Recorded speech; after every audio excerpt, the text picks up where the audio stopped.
Éternel notre Dieu, Seigneur Dieu, merci. Caleb a parcouru la ville et il a dit que cette ville, il y a de couler le lait et le miel. Merci éternel. Nous voulons écouter ta parole éternelle. Alléluia. Permets que Dieu, avant que la fin du message n'arrive, que d'autres personnes écoutent. Mais ceux qui vont écouter à partir de la ligne, Seigneur, qu'ils soient bénis aussi. Alléluia. Au nom de Jésus. Nous t'écoutons par l'Éternel. Alléluia. Nous avons prié avec action de grâce. Merci Seigneur. Merci Seigneur Jésus-Christ. Amen. Bonjour. J'aimerais dire bonjour à ceux qui sont en ligne, parce que nous avons quand même une grande partie des gens qui nous suivent en ligne. Bonjour à vous dans tous les pays qui sont abonnés à nous. Il y a le Canada, il y a les États-Unis, il y a la France, la Suisse, Belgique, il y a l'Haïti, il y a la Côte d'Ivoire, la grande famille, je ne saurais pas citer tous les pays qui sont en ligne et qui nous suivent. J'aimerais seulement vous dire bonjour de là où vous êtes et que Dieu vous bénisse, vous qui êtes en conquête avec nous. Amen.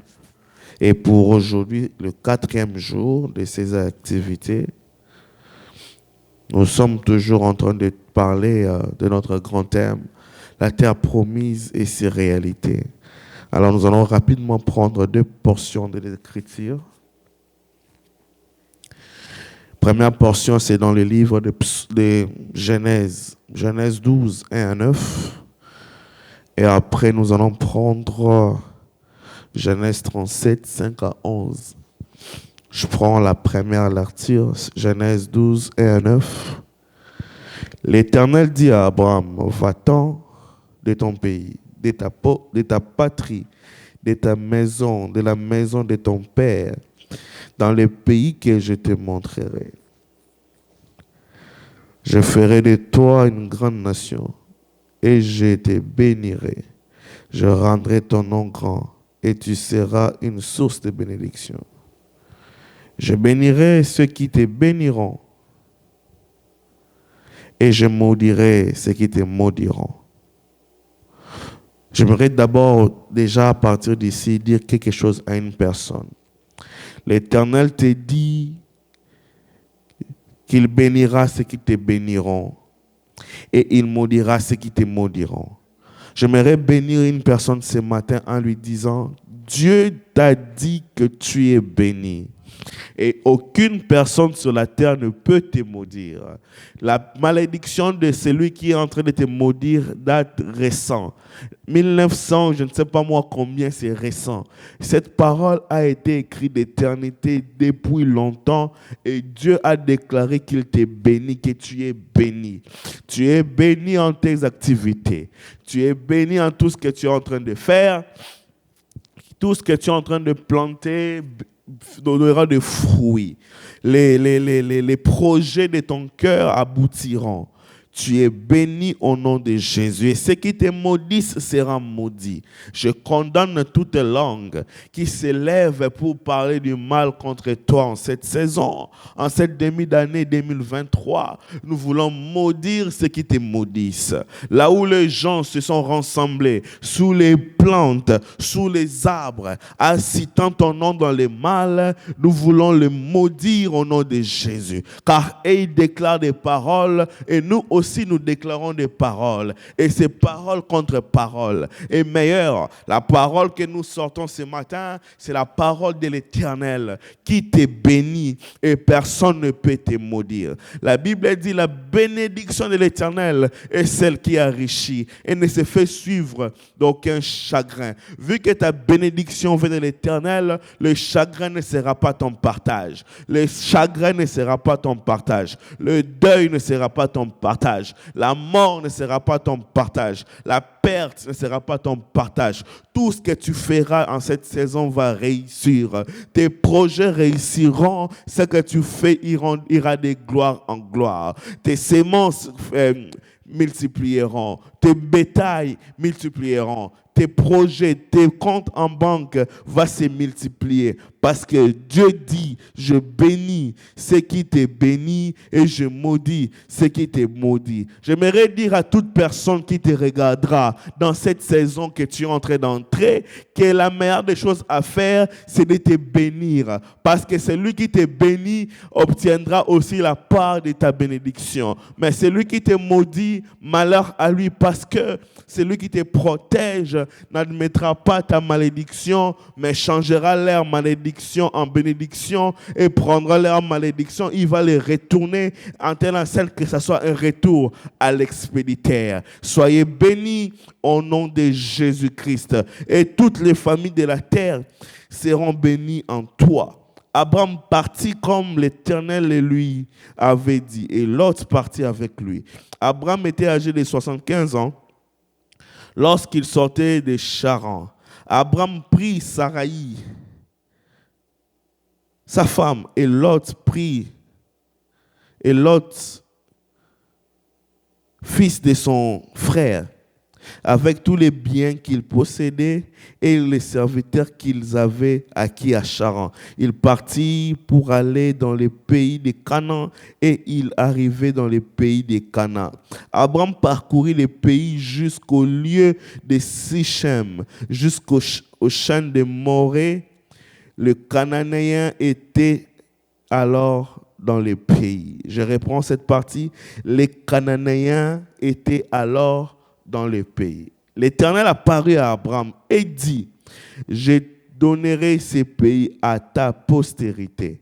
Et Abraham bâtit là un autel à l'Éternel qui lui avait apparu. Il se transporta de là vers la montagne à l'orient à Bethel, et il dressa ses tentes, et ayant Bethel à l'occident et Haï à l'orient. Il bâtit encore là un autel à l'Éternel et il invoqua le nom de l'Éternel. Abraham continua ses marches et avança vers les midi. Genèse 37.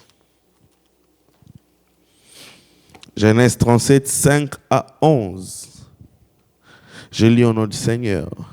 Joseph eut un songe et il les raconta à ses frères, qui les haïssent encore davantage, et leur dit, écoutez donc ces songes que j'ai eus.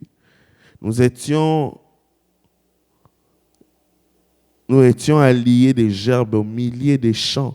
Et voici ma gerbe s'éleva et se tint debout, et vos gerbes s'encourent. Et vos gerbes l'entouraient et se prosternaient devant elle.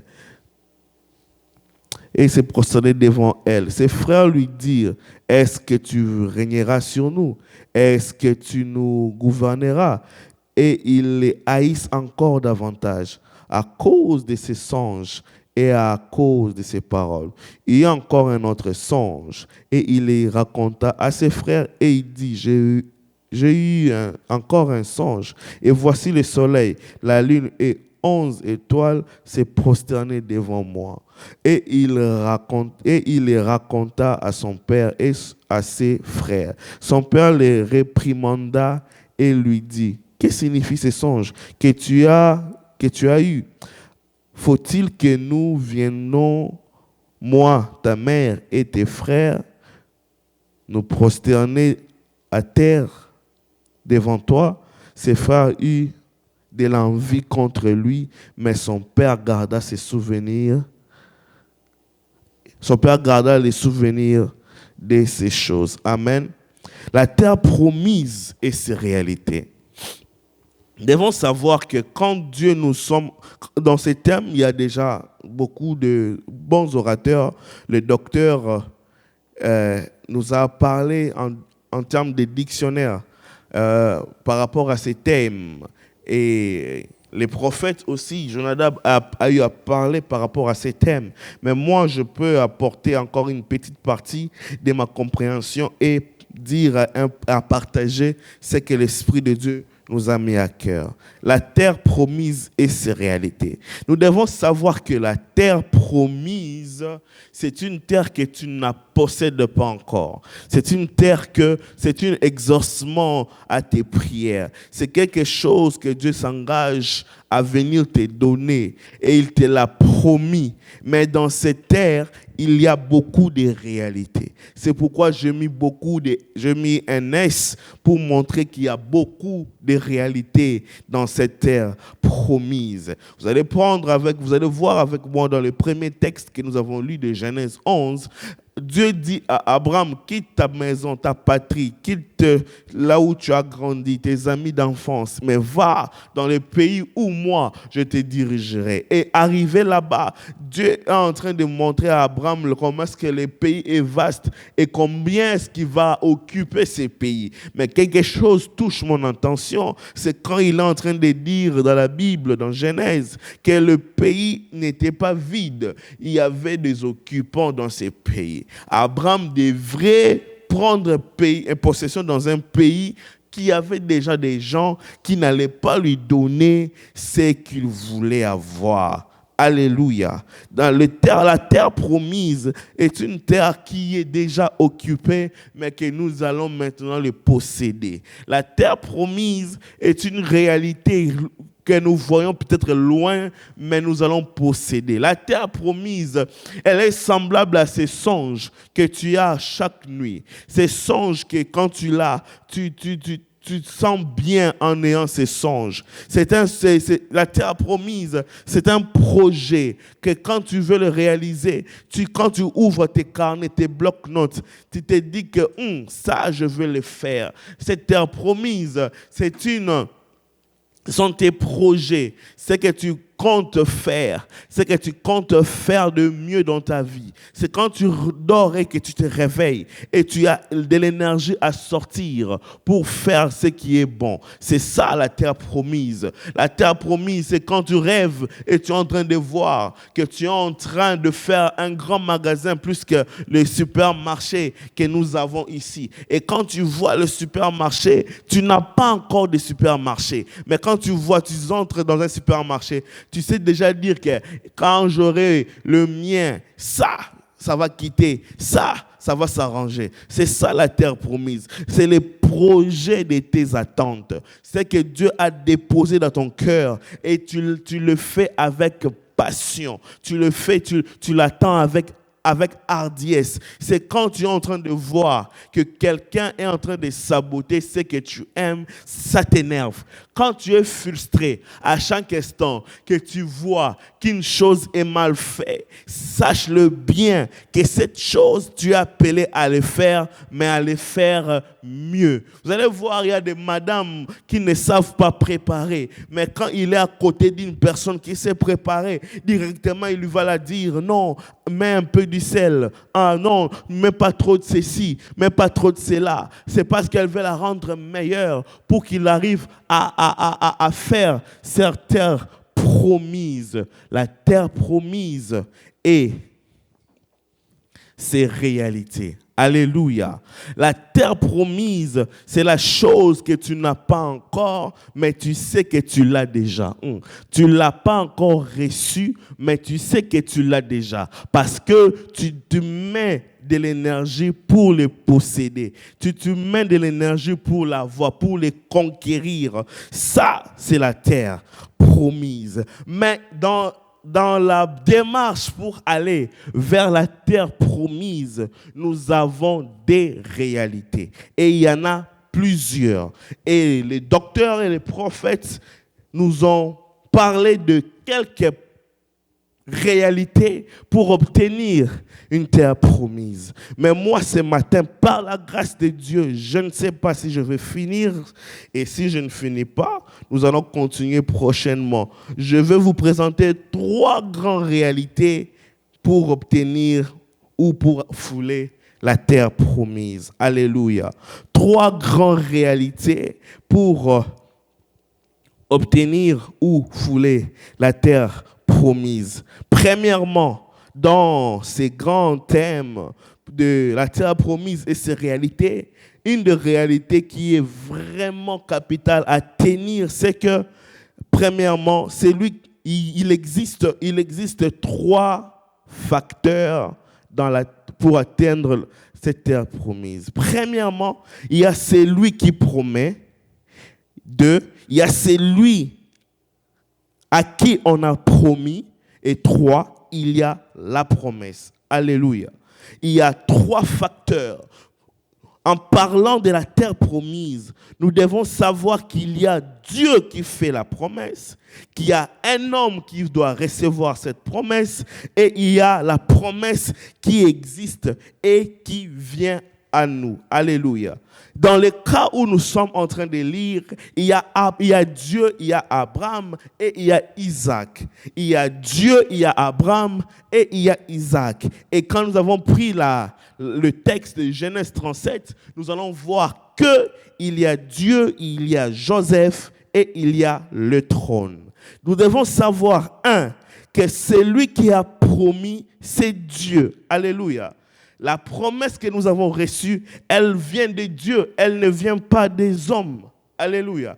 Un homme qui te promet ne peut ne pas réaliser. Il n'est même pas obligé. Mais quand Dieu promet, Dieu réalise. Parce que quand Dieu promet, c'est sa parole qui sort. Or, la Bible dit que sa parole ne peut revenir à lui s'il ne fait pas les effets escomptés. La parole de Dieu est attachée à sa personne. En fait, quand Dieu donne sa parole, parce que Dieu, il n'y a rien au-dessus de Dieu. Et Dieu a fait en sorte que sa parole soit quelque chose qui certifie sa fidélité. Quand Dieu te parle, ça veut dire que Dieu l'a déjà fait. Les hommes, quand ils nous parlent, les hommes ne sont... Par exemple, si je prends l'exemple de fiançailles, le fiançailles, c'est une promesse de mariage. Quelqu'un s'engage à marier quelqu'un, ou un homme s'engage à marier quelqu'un, une fille, il promet le mariage et ils font le fiançailles. Mais au cours de ces fiançailles, l'homme peut se permettre de briser ses fiançailles et vous n'allez ni l'amener en prison, vous n'allez ni l'arrêter, vous n'allez pas faire payer les temps qu'il a fait passer à la fille parce que c'était une promesse basée dans le vide, basée sur la parole, qui n'était pas écrite, qui n'était pas le contrat. Mais dans le monde de Dieu, dans le monde de la divinité, la parole de Dieu, c'est une écriture. Quand Dieu parle, cela veut dire qu'il a écrit. Quand Dieu parle, cela veut dire qu'il a signé. Quand Dieu parle, cela veut dire qu'il a mandaté. L'homme peut faillir, mais Dieu, quand il parle, il donne une promesse, il ne peut faillir parce qu'il n'est pas un homme pour mentir, ni un fils d'homme pour se repentir. L'homme peut changer, mais Dieu ne peut pas changer parce que quand il parle, il le fait. La Bible dit dans Genèse 1er, la terre était informe et vide. Il y avait des ténèbres sur la surface de l'abîme. Puis Dieu dit, et quand Dieu a dit, la première chose, il a dit que la lumière soit. Et quand il a dit la lumière soit, la lumière est apparue. Quand Dieu veut te changer, quand Dieu veut te bénir, quand Dieu veut te toucher, quand Dieu veut te visiter, la première des choses qu'il fait, il parle. Et quand il parle, il le fait. Parce que la bouche de Dieu est semblable à ses mains. La bouche de Dieu est semblable à ses mains. Parce que quand il dit, ça s'est fait. Quand il dit, il réalise. Quand il dit, il accomplit. Il n'est pas comme nous. Nous devons d'abord dire et ensuite aller travailler pour expliquer. Ça, c'est la procédure des hommes. Voilà, Dieu est comme un architecte. Quand un architecte te parle de la maison, il t'amène les photos, il t'amène le plan, les calculs de la maison. Parce que quand il parle projet, il parle chiffres, il parle dessin. C'est différent maintenant avec Dieu. Quand Dieu parle, Dieu a déjà conçu la chose. J'aimerais dire à une personne ce matin, quand Dieu a dit, il a déjà conçu la chose qu'il va donner. Dieu n'est pas un homme pour mentir, ni un fils d'homme pour se repentir. Et tout ce qu'il a promis, il le réalise. Si tu es d'accord avec moi, donne-moi un bon amen. Dieu, quand il parle, il donne cette promesse, c'est pour que la chose arrive. Les paroles des hommes, vous savez, ça me fait rire beaucoup. C'est quand le politicien parle pour promettre. Alléluia. Un politicien, je parle de ces politiciens dans nos pays où ils touchent plus de 21 000 $ pour manger et il veut qu'on l'augmente. Non seulement il a 21 000 $ à lui-même par mois, mais déjà il dit que c'est peu. Et il mange seul pendant 5 ans. Mais quand ça sera le temps des élections, il se présente à la base où il y a beaucoup de gens et il parle des paroles en l'air pour leur dire non, venez, non, vous aurez ceci, non, vous aurez cela. Mais quand vous leur donnerez le mandat, vous allez comprendre qu'il ne fera rien. L'homme, quand il parle, il ne maîtrise pas la faisabilité. Mais quand Dieu parle, il a déjà dosé la faisabilité. Les paroles de Dieu est rattachée à sa manière de faire. J'aimerais dire à une personne ce matin, Dieu a un témoin et ce témoin s'appelle la parole. Dieu a un témoin et ce témoin s'appelle la parole. Tu peux tout faire, tu peux tout oublier, mais quand tu pries et que tu remets à Dieu sa parole, la parole parler à Dieu comme un témoin et dire à Dieu, tu dois effectivement réaliser cette chose parce que tu avais prononcé la parole. J'aimerais dire à une personne, tout ce que Dieu a dit pour toi dans ta vie va se réaliser parce que Dieu est fidèle. Et si cela ne s'est pas encore réalisé, ne t'inquiète pas, tu ne mourras pas, tu vivras et tu raconteras les œuvres de l'Éternel. Or, les œuvres de l'Éternel est accompagnées avec sa main. Oh, quand sa main agit, c'est que sa parole est déjà sortie. J'aimerais dire à une personne, quand tu es en train de rêver, quand tu es en train de dormir, quand tu es en train de voir que les gerbes sont en train de se prosterner, sache-le bien qu'un jour, tu géreras en Égypte et tu verras comment est-ce que ceux qui t'ont haï viendront se prosterner à cause de la promesse. Quand Dieu dit, Dieu le fait. Dieu n'est pas un homme pour mentir, ni un fils de l'homme pour se repentir. Nous voulons que les gens nous déçoivent. Ça ne pose pas un problème. La Bible dit, ma mère m'abandonnera, mais l'Éternel n'abandonnera jamais. Parce que il n'a jamais la réputation d'abandonner. Il n'est pas un menteur et il ne commencera pas avec toi. J'aime la Bible quand il est en train de dire David a été un jeune berger. David a vu comment est-ce que Dieu l'a pris derrière le chèvre et il l'a amené au trône avec tous les guerres qu'il a passées. David était jeune. David arrive à un âge. David a témoigné et a dit, oui, j'ai été jeune, je vieillis. Je n'ai jamais vu un juste être abandonné, ni sa postérité mendiant son pain. Pourquoi? Parce que Dieu est le berger de ceux qui se confient en lui. J'aimerais dire à une personne ce matin, en ces temps de conquête, tu peux tout oublier, mais saisis la parole de Dieu dans ta vie. Tu peux tout oublier, mais saisis la parole de Dieu dans ta vie. Car il n'est pas un homme pour mentir, ni un fils d'homme pour se repentir. La promesse vient de Dieu. J'allais avoir peur si cette promesse venait d'un président. Parce que je sais qu'un président, quand il est voté, il a au moins 5 ans. Et je sais que dans ces 5 ans, s'il a dit qu'il me fera DG d'une entreprise, je dois faire l'effort que dans ces 5 ans, qu'il puisse me donner ses postes. Mais il peut être malade, mais il peut voyager. Je peux avoir des problèmes à avoir accès dans son bureau parce qu'il y a des gardes du corps. Là, j'aurais dû avoir peur. Mais je n'ai pas peur parce que c'est Dieu qui a fait la promesse. Parce que l'homme est limité dans le temps et Dieu est éternel. L'homme doit être voté, mais Dieu est le créateur incréé. L'homme a besoin de la sécurité, mais Dieu est Jéhovah Sabaoth. Il me protège parce que je crois en lui. J'aimerais dire à une personne, ta parole, la parole qu'on t'a dit, ce que tu vois dans tes songes, ce que tu lis dans ta Bible, c'est la parole de Dieu et elle s'accomplira. Et elle s'accomplira certainement. Ce matin, j'aimerais mettre dans le cœur d'une personne, Dieu quand il dit, Dieu il les promet, il réalise ce qu'il a promis. Au nom de Jésus-Christ. Nous allons continuer. Deuxièmement, quand je dis que la promesse vient de Dieu, je veux aussi dire que la promesse active le côté pourvoyeur et le côté protecteur de l'Éternel. Alléluia. La promesse de Dieu active Dieu de son côté pourvoyeur et de son côté protecteur.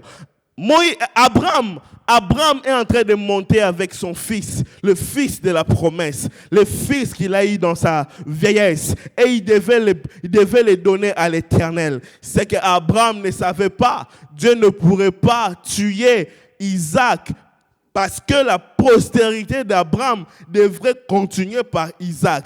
Il a pourvu à un bouc pour remplacer Isaac, mais il a protégé Isaac de ne pas mourir. Je me suis posé la question, Moïse, quand le pharaon voulait tuer tous les garçons qui étaient en train de naître, Moïse jetait dans le fleuve Nil parce qu'on ne pouvait plus les garder. Moïse en train de flotter dans ses bassins ou dans ses paniers, en train de flotter dans le fleuve Nil. Il y a le docteur qui est là, je pense qu'il ne va pas me contredire que le fleuve Nil est un fleuve un peu bizarre parce qu'il y a beaucoup de monstres marins. Dans le fleuve Nil, il y a beaucoup de crocodiles que des poissons. Dans le fleuve Nil, il y a beaucoup de choses bizarres. C'est un fleuve, quand tu entres, c'est facile à être englouti. Mais Moïse, en train de flotter dans le panier et dans l'eau, dans le fleuve Nil.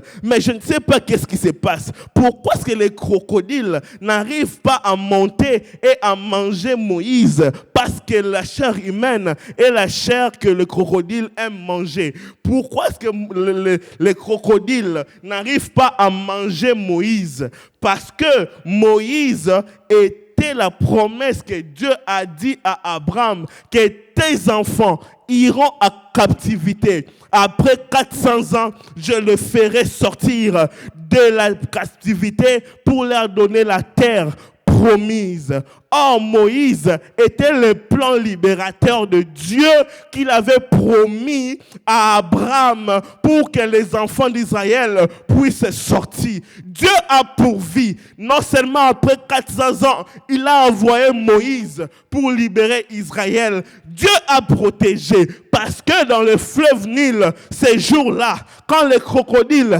voulaient monter, ils ne comprenaient pas. Et quand il retourne en bas, il avait faim. Dès qu'il s'approchait du panier, l'appétit disparaissait. Et il retourne, il a faim.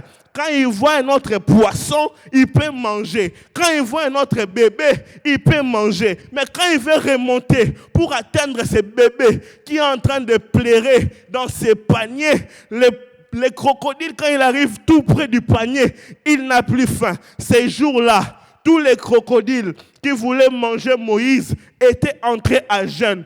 Pourquoi? Parce que l'Éternel, le Dieu protecteur, c'est lui qui protège la promesse, a coupé l'appétit de tous les crocodiles pour accomplir la promesse de 400 ans, de 4 siècles, qui a fait à Abraham. Dieu est mystérieux. Il fait une promesse, une personne est décédée, tellement qu'il est fidèle à sa parole. Dieu n'est pas fidèle à nous parce que nous prions. Dieu n'est pas fidèle à nous parce que nous venons à l'église. Dieu n'est pas fidèle à nous parce que nous l'aimons. Non, Dieu est fidèle à cause de sa parole. Abraham est décédé. Il y a 400 ans passés. Mais la parole que Dieu avait dit à Abraham n'était pas décédée parce que la parole de Dieu a la nature de Dieu. Comme Dieu est éternel, sa parole aussi est éternelle. Comme Abraham est une personne qui est composée de temps, Abraham devait partir. Mais après 400 ans, après 4 siècles, la parole de Dieu, la parole qui ne meurt jamais, la parole qui ne trahit jamais, la parole qui était donnée et dit à Abraham, tes enfants iront, mais après 400 ans, ils sortiront.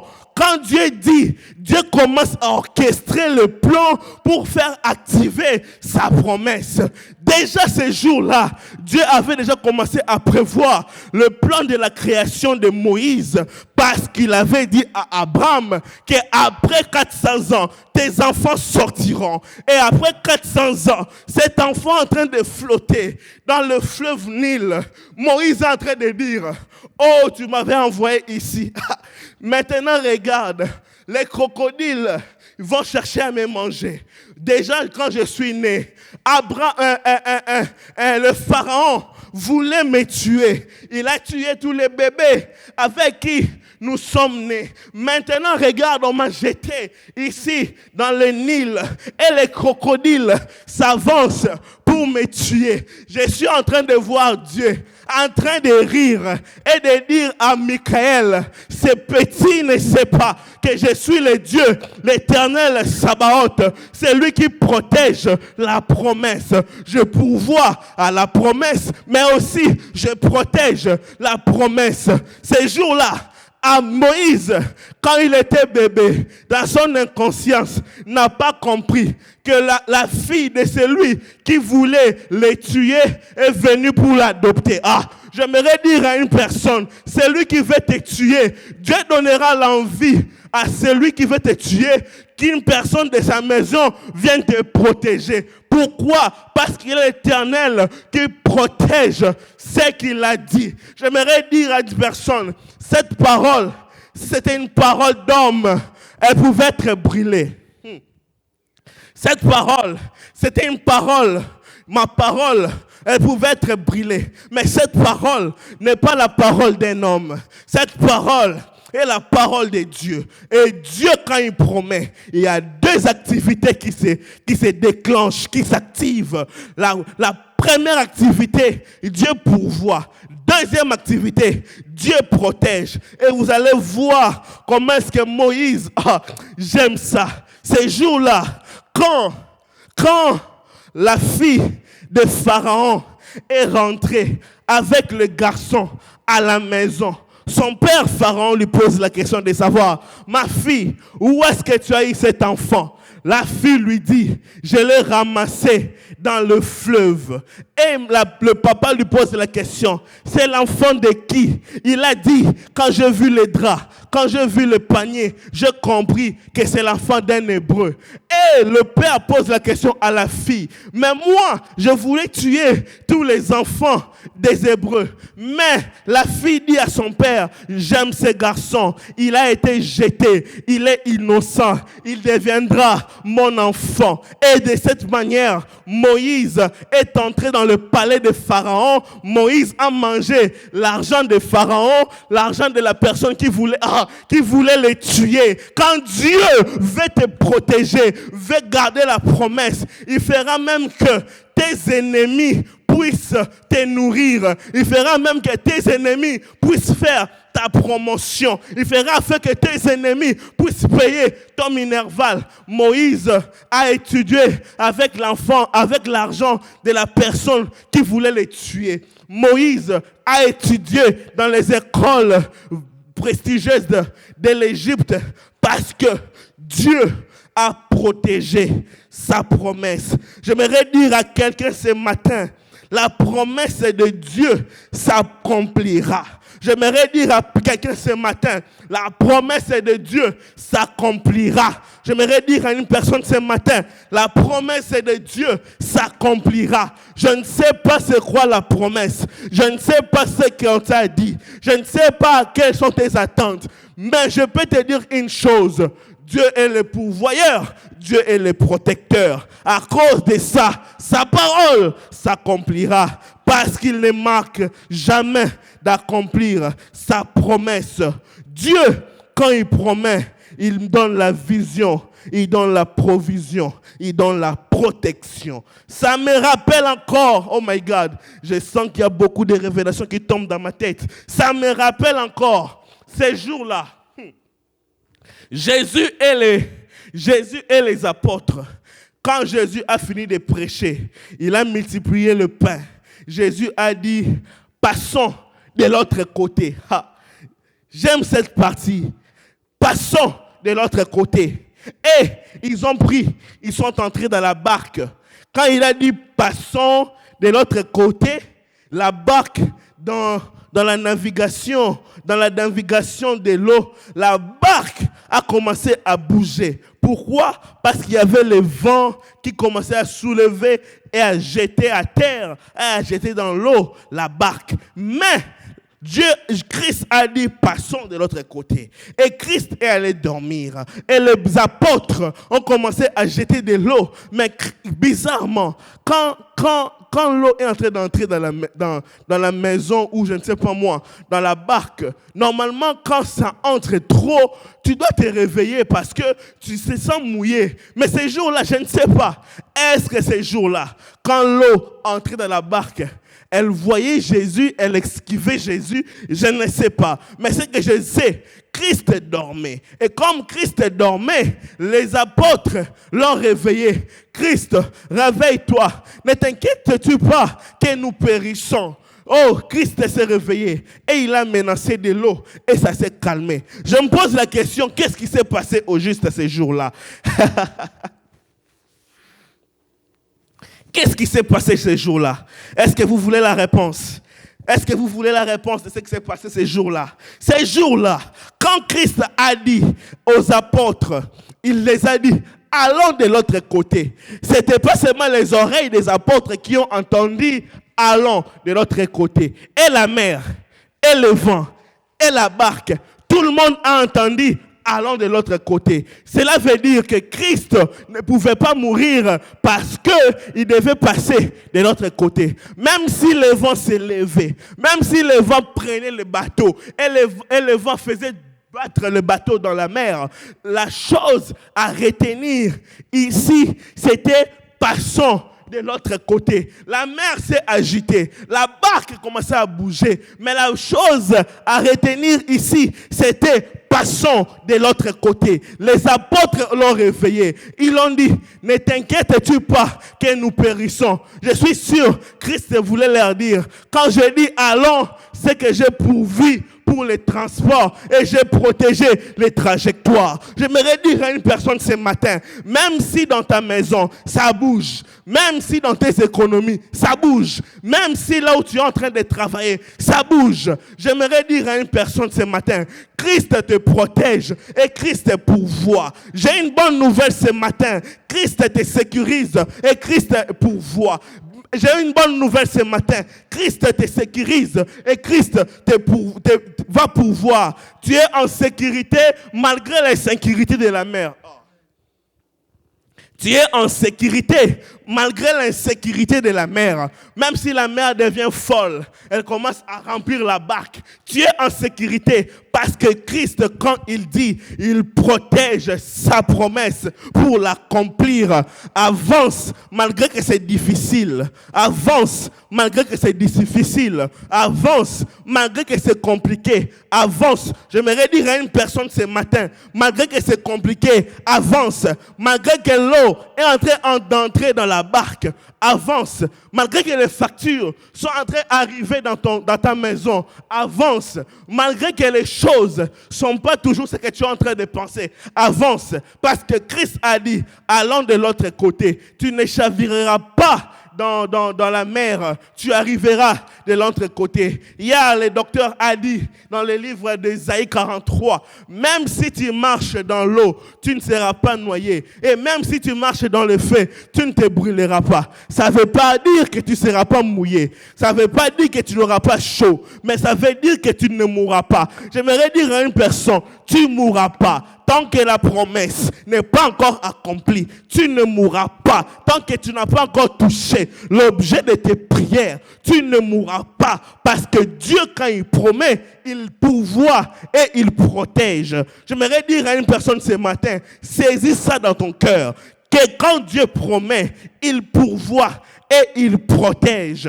J'aimerais que quand tu sortiras ici, même si tu oublies tout, mais retiens ces deux mots. Dieu pourvoit et Dieu protège. Sa parole, pas à cause de nous, mais à cause de la fidélité. Dieu est tellement fidèle qu'il ne peut pas se décevoir lui-même. Parce que si Dieu ne fait pas sa parole, il s'est déçu en lui-même. Or, il n'est pas un homme pour mentir, ni un fils de l'homme pour se repentir. J'aimerais dire à une personne, espère en l'Éternel. Malgré les contrastes de la vie, espère à l'Éternel. Malgré les contrastes de la vie, espère à l'Éternel. C'est lui qui a fait la promesse est fidèle. C'est lui qui a fait la promesse est fidèle. Et il est assez capable pour te protéger et pourvoir à sa promesse. Est-ce que quelqu'un, ce matin, peut acclamer fortement le Seigneur? Deuxièmement, je pense que c'est ici. Je pense que je vais m'arrêter ici. Deuxièmement, nous avons dit, il y a 3 facteurs. Il y a celui qui promet, celui à qui on promet et la promesse. Nous avons parlé de celui qui promet. C'est l'Éternel qui promet. Quand il promet, il pourvoit. Et quand il promet, il protège. Et deuxièmement, c'est lui qui a reçu la promesse. C'est à lui à qui on a donné la promesse. Nous sommes dans Jérémie 1. Jérémie 1, verset 4 et verset 5. Jérémie.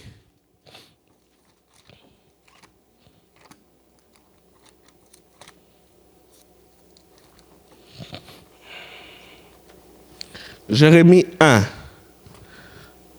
Alléluia.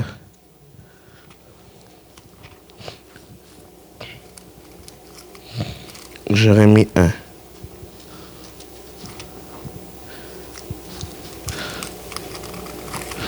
Voilà pourquoi moi j'aime des fois les Bibles électroniques. Jérémie 1, 4 et 5. Je suis arrivé. Jérémie 1, 4 et 5. Je lis au nom de Jésus. La parole de l'Éternel me fut adressée en ces mots.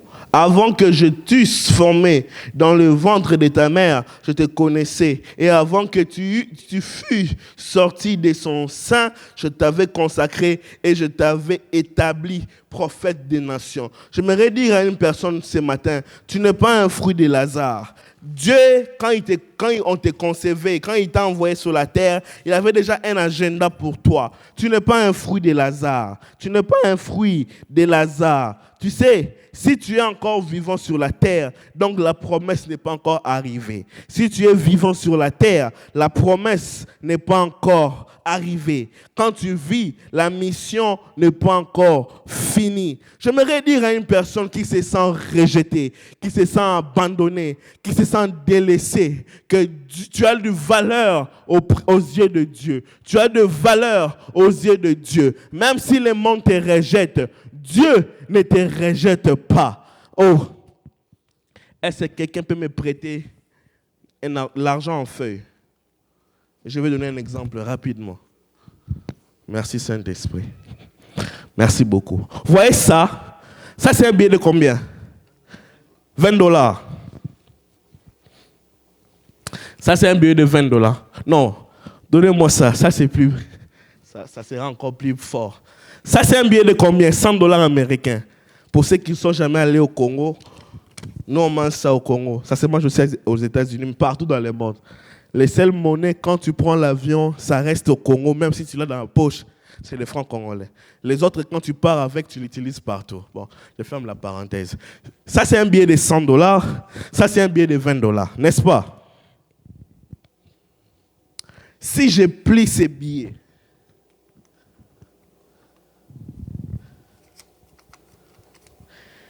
regardez bien, les billets à la marque au milieu, même si elle rentre verticalement, les billets s'est déformé. Ça, c'est le billet de combien? Ça, c'est le billet de combien? Okay. Je le plie encore.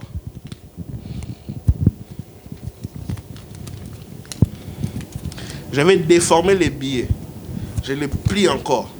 Et quand je l'ouvre, le billet est déformé, n'est-ce pas? Mais ça, c'est le billet de combien? Ça, c'est le billet de combien? Pourquoi est-ce que la valeur du billet ne diminue pas? Parce que l'autorité budgétaire de la banque, quand il a investi ses billets d'autorité de $100, il lui avait dit, même si on te met dans la poche et qu'on te plie et qu'on te malmène, ta valeur reste de $100. J'aimerais dire à une personne, même si on t'a insulté dans ta famille, même si on t'a haï dans ta famille, même si on t'a rejeté par tes pères, je parle de père, je ne parle pas de père, de papa, mais je parle de père comme tes collègues. Même si tes collègues t'ont rejeté, même si ta femme ne te sert pas à manger, même si ton mari ne te donne pas l'argent de Cabello, j'aimerais dire à une personne ce matin, Dieu connaît ta valeur. Ta valeur ne diminuera pas parce que l'homme t'a déçu. Ta valeur ne diminuera pas parce que l'homme t'a rejeté. Tu es la personne que Dieu a choisie pour accomplir sa promesse. La promesse de Dieu ne s'occupe pas de la géographie. Vous savez, nous sommes au Canada, mais ça c'est un billet des États-Unis. Mais je peux l'utiliser ici au Canada. Et ce billet, si je partais avec aux États-Unis, je vais aussi l'utiliser parce que la personne qui a donné l'autorité à ces billets l'a dit. Partout où tu iras, tu seras utilisé. Je dis à une personne ce matin, ce n'est pas là où tu te trouves où se trouve le problème. Je dis à une personne ce matin, c'est entre les mains de qui que tu te trouves où il y a le problème. Tu es entre les mains de l'Éternel et personne ne peut te déstabiliser. Tu as la valeur aux yeux de Dieu. En 2023, ne te sous-estime pas. Ne dis pas que moi on m'a rejeté. J'aimerais te dire, si on t'a rejeté, tu as la place ici. Ici, dans la maison de l'Éternel. L'Éternel t'attend. La Bible dit... Même quand une mère rejettera son enfant qu'elle allait, moi l'Éternel, je ne te rejetterai point. La Bible dit, je connais les projets que j'ai formés pour toi, projets de paix et non de malheur. Tu seras en paix en 2023. Tu ne seras pas dans le malheur en 2023. Si les gens cherchent à te faire tomber, l'Éternel va te relever parce qu'il a un plan avec toi. Tu ne mourras pas de la mort des gens. Tu sais, nous savons des petits détails que nous ne maîtrisons pas. Tu ne sais même pas le nombre de cheveux de ta tête. Mais j'aimerais te dire, Dieu sait exactement le nombre de cheveux de ta tête parce qu'il tient tellement à toi qu'il connaît tous les détails qu'il a donnés dans ta vie. Même si tu es rejeté aujourd'hui, sache-le bien, quand une porte se ferme à gauche, Dieu se débrouillera pour ouvrir une autre porte à droite. Même si une porte est fermée en bas, Dieu enverra un escalier pour te faire sortir. Et même s'il n'y a pas d'escalier dans ta misère, Dieu t'enverra une corde afin que misère plus corde donne la miséricorde de Dieu. Mais dans ta misère, Dieu t'envoie la corde pour te faire sortir et ta valeur ne va jamais changer. J'aimerais dire à une personne ce matin, ne désespère pas. Qu'un homme ne t'insulte pas. Qu'un homme ne... Oh my God, j'aime Anne. Anne, quand sa rivale l'a mortifié, quand sa rivale l'a insulté, quand sa rivale l'a critiqué, Anne n'a pas dit, ok, je ne suis plus une femme, je deviens un homme. Non, Anne s'est levée. Anne est partie dans le temple. Anne a dit à l'Éternel, je suis une femme et je dois accoucher. Et Anne a eu son enfant. Même si les gens t'insultent, ta valeur ne part pas parce qu'on t'a insulté. Dieu a un projet avec toi. Dieu va accomplir quelque chose avec toi. Les blocages des hommes ne pourront rien faire dans ta vie. Dieu sait où est-ce qu'il va t'apporter. Et là où il a décidé de t'apporter, il t'amènera. Là où il a décidé de t'apporter, il t'amènera. Joseph a été vendu par ses frères. Oh my God. Joseph a été vendu par ses frères. Et non seulement il a été vendu, il est devenu esclave. Non seulement esclave, mais en prison. Oh, c'était l'investissement d'autorité céleste qui était en train de mettre la valeur dans la vie de Joseph. Il devait avoir un rêve. Après le rêve, il devait être jeté dans le puits. On l'a brisé. Il n'avait pas changé la valeur. Il était toujours Joseph, le futur premier ministre de l'Égypte. Même dans le puits, il n'a pas changé la valeur. On l'a pris, on l'a vendu, on l'a encore brisé. Il n'était pas changé de valeur. L'autorité céleste l'avait investi d'être premier ministre. Même s'il a été vendu, sa valeur n'a pas changé. Et on ne l'a pas seulement vendu, il est devenu esclave, en train d'être fouetté dans la maison de Potiphar. L'autorité du ciel l'a investi d'être premier ministre. Ça n'avait pas changé. On l'a brisé, on l'a envoyé en prison. L'autorité céleste l'avait investi pour être premier ministre. Ça n'avait pas changé, même en prison.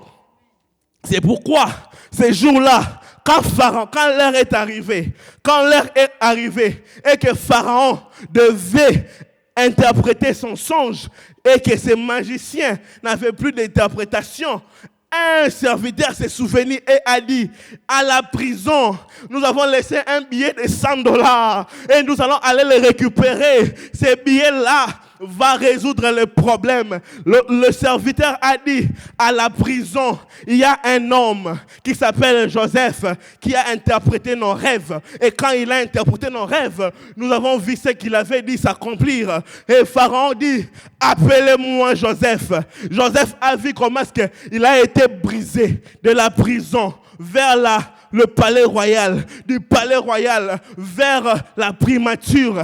Il a été établi dans ses fonctions malgré les oppositions. J'aimerais dire à une personne: tu entreras dans la terre promise malgré les réalités. Tu entreras dans la promesse de l'Éternel malgré tes réalités. Dieu a donné et il va le faire pour toi. Même si tu es insulté à gauche, ne t'occupe pas d'eux. Il y a 2 jours passés, je disais à ma femme, aujourd'hui la nuit, quand je me suis réveillé, je fais un songe que je n'ai pas compris. J'ai vu, j'étais devant et les gens parlaient en arrière de mon dos, mais je n'entendais pas ce qu'ils me disaient. Elle m'a dit: ça veut dire dans ton ministère, même si les gens parlent de toi, ne t'occupe pas d'eux.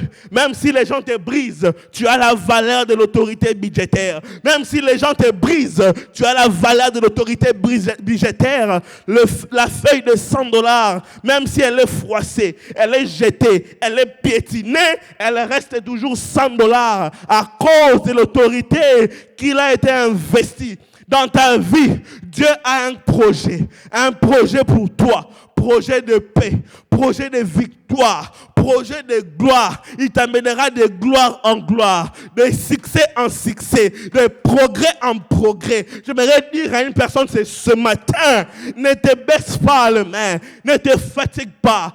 Si on t'a brisé, relève-toi. Si on t'a brisé, relève-toi, redresse-toi. Donne-toi de la valeur. Mets les make-up, mets les bons vêtements, mets les bons maquillages, tresse tes bonnes mèches, sors encore dehors. L'homme qui t'a déçu est parti. Parce que Dieu a fermé la porte de cet homme. Parce qu'il y a une autre porte qui s'ouvre à droite, à gauche. Et là, tu auras la réponse à ta prière. Que personne ne te rabaisse. Que personne ne te rabaisse. Parce que l'Éternel, c'est les projets qu'il a conclus pour ta vie. Est-ce que quelqu'un peut se tenir debout et on va prier? Alléluia. Alléluia, Amen. Amen. Alléluia, Amen.